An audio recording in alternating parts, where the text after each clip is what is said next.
Howdy folks, welcome back to the Taylor Burke Start of the Show Seekers here on MLB 23 PS5 episode, I do not know, maybe 532. A win against Toronto today is a shorter episode. We've just got the All-Star game today, which is awesome. So we are crushing this division. This has been the most relaxed and successful season we've seen from a team that we've played for this year, as we lead by 13 right now in the division. Let's go and sim these 4 games. And make sure we're still okay at the end of everything. Bruno gets another win. It's his 7th win of the year. We win 6-1. Ronald Montanez.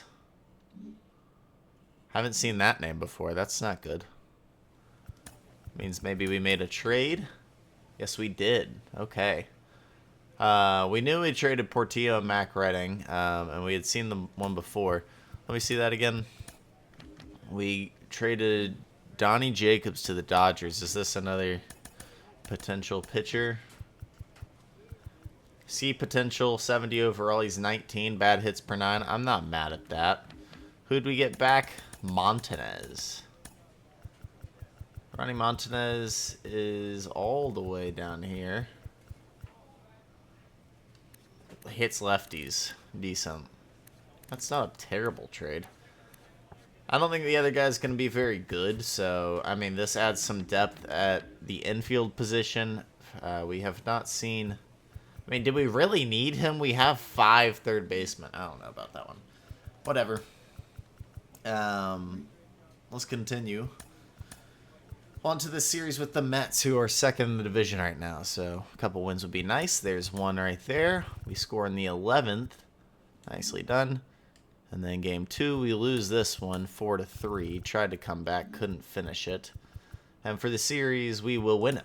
Nice. Conrad Zager gets the win, as I think he also blew the save, but it's fine. Phil Monroe actually pitched great. Offense wasn't on fire, but Adrian Molina drives in 2.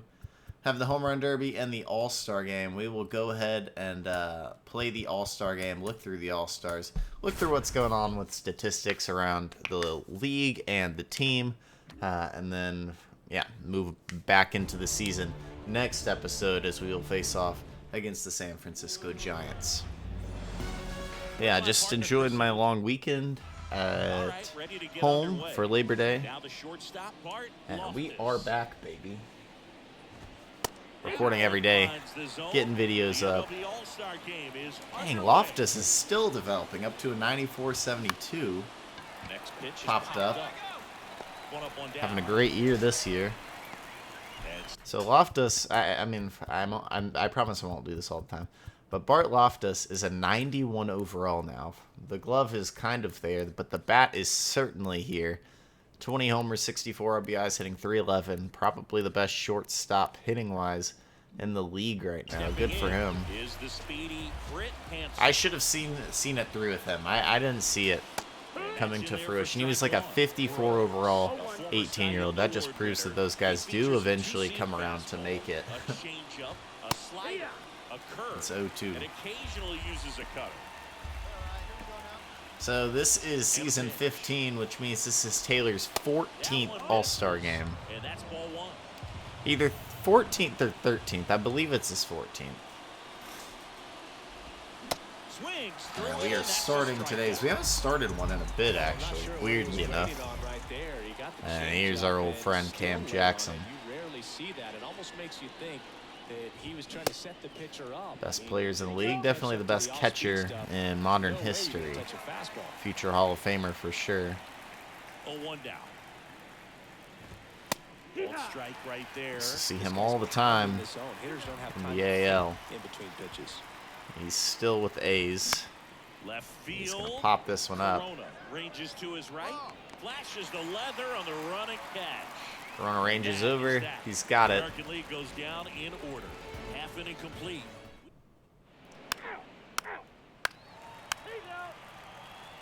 All right. Get to throw a second. Never really get to do this. Olivo smokes it foul. Mariano Guillen. Yeah, we'll check the All-Stars and such after this. Couple guys that are pretty new, but for the majority We've seen him before, but maybe you don't know him because, I mean, we are 15 years into this sim, obviously. Not a sim, but into this career, you're not going to see as many familiar faces.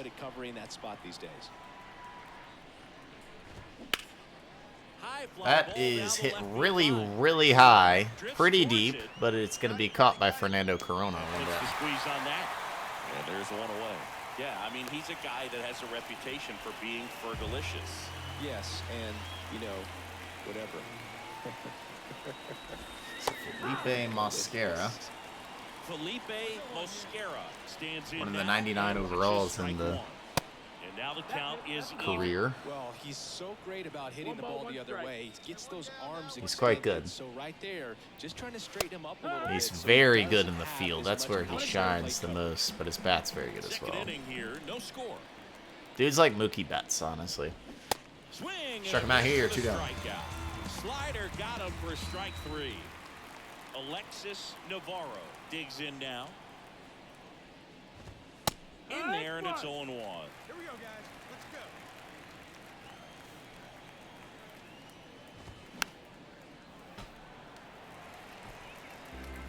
Fouled off 0-2. Here comes the pitch. Hey, did not go. Backdoor slider? Who says no? Who says no? Make the pitch, Taylor. Come on. It wasn't very backdoor, but a great day for Taylor on the mound. And it's another All-Star game in the books for him. Here comes Painter. We will skip. 2-0 AL, 3-2 NL, 4-2, and we will win. Yay! Go team! This was a tightly played game. Got a little of everything. Some timely hitting, runs on the board, key pitching and defense in certain spots. Definitely a fun one to watch. A win for the Nats. Taylor goes 2 innings, 3 Ks. Let's get a little bit of a look into what's going on here in the middle of the season. Hey, you know what? Just because I want to be... How do I do this from here? Can I do this from here? Maybe not. Hold on. I'll be back in 2 seconds. Had to throw in a bit of music to make sure it wasn't too quiet. So next start will be against the Giants, but I want to check on who the All-Stars were and around the league. As we I'll start phasing this out every year, but as of right now, man, like, I mean, we're already there. No one here is anybody we know. Ramon Gonzalez is still pitching well. Sam Castillo, we'll go through this a little quicker. Bryce Miller used to pitch with him a little bit. And then Brandon Sanderson, noted author, but none of these catcher or closers you really know. Cam Jackson is once again an All-Star, the only creative player that remains a 99 in our career right now. And he's still very, very good. A career OPS at around 946. Wow. Over 2,500 hits, 400 homers plus. You know he's phenomenal in the field as well. Good for him. Warren Olivo signed with the Rangers, and boy, has he been killing it. Good for Oren. He's got a good chance at the Hall of Fame if he continues to shred the ball like he is. He's going to be over 200 home runs before he's 30 years old, as well as probably 1,300 hits. So, Bo Nichols is second base. Okay. Bad second baseman. I don't know any of these guys. Do y'all? Felipe Mosquera, here's that 99 I was talking about. He hit 50 home runs last year. Yeah, that was weird. That was wild. Another guy that's got a chance at the Hall of Fame, but I don't know if he's going to make it. He just kind of got going kind of late. Casey McCain, and then Alex Bonilla, the high contact guy. Yeah. And then in the NL, we see Taylor Brooks as your number 1 and starter. Right now, through 18 starts, we're 12-1 with 137 innings pitched, 25 earned runs, which is crazy because we only gave up 26 last year. 192 Ks, 1.64 ERA, and a .66 WHIP. Not quite the quality we had last year, but still decent. 4 shutouts and 7 complete games. Quite the disparity there this year. 5.9 WAR. Not going to come close to reaching what we had last year, although Taylor is still pitching better than anybody in this league. He is leading the Cy Young Enrique Perez, the guy for the Rockies, and then Walter Ford, one of our teammates that we've had both here in Washington and in Seattle for a while. It's pretty good. D'Angelo Perchin, and then Andrew Painter, noted Hall of Fame. Look out for this guy. I mean, 166 and 139. That's not bad. A 3.95 ERA is a little rough, but 25.50 on the strikeouts. Can't argue with that. Not to mention a WAR at 42 for a pitcher. It's going to be close. Justin Motts, the relief pitcher, and then a bunch of closers here from around the league. Conrad Zager being one of them, although I don't think he's been great this year. Catcher, it's going to be Alexi Fabregas. This dude has a cannon behind the plate. Maury Valenzuela, and then Luis Espinosa, the other two. Mariano Guillen, this dude is a monster. I'm telling you, man. This is Juan Soto, like, incarnate, I swear. He's so good. 848 OPS in his many seasons that he's already played. He's only 24. He's at 7. He's going to be over 750 hits. Oh, man. Yeah, I can't talk enough about this guy. I wish I could see him develop all the way through his career, but we're not going to. Doug Stewart is the second baseman.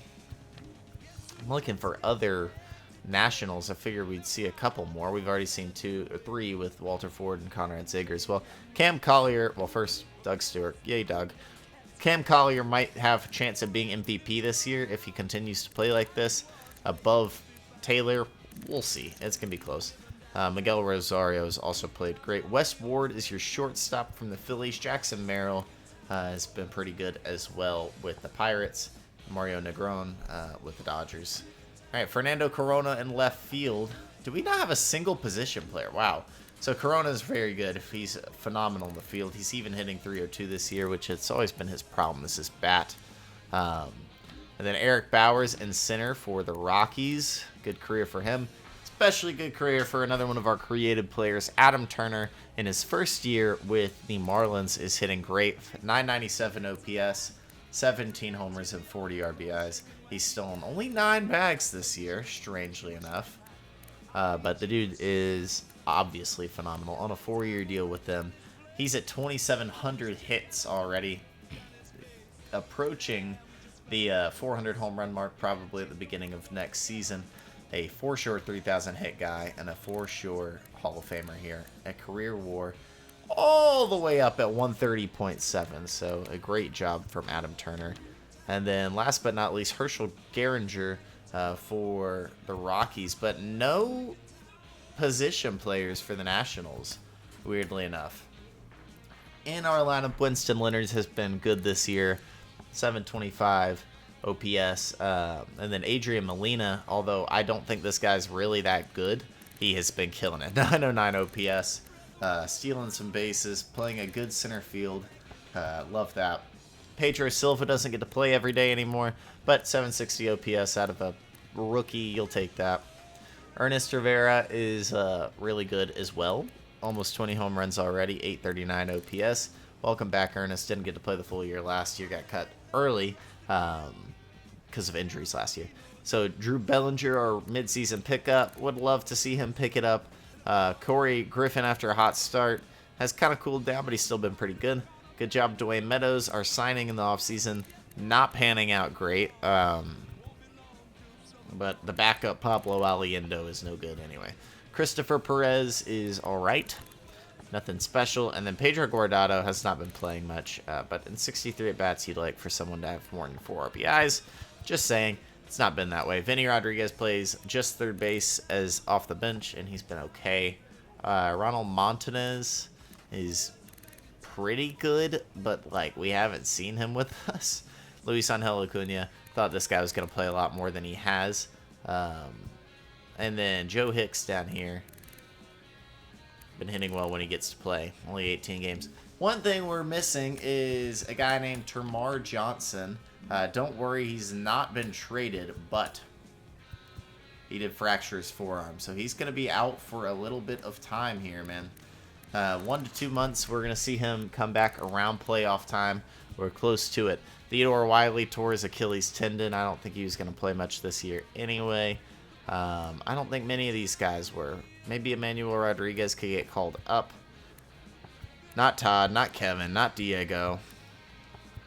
and not Dominic DeMille. So, yeah, just Termar. Termar was hitting pretty well. 77 games and 880 OPS, hitting over 300 again in his career. That sucks to see him go down. But, yeah, that's where we stand right now before we head into the second half of the year, starting with the Giants and then the Pirates. If you like the video, hit the like button and subscribe to the channel. That's it for me. That's Taylor Brooks, episode 532 in the books.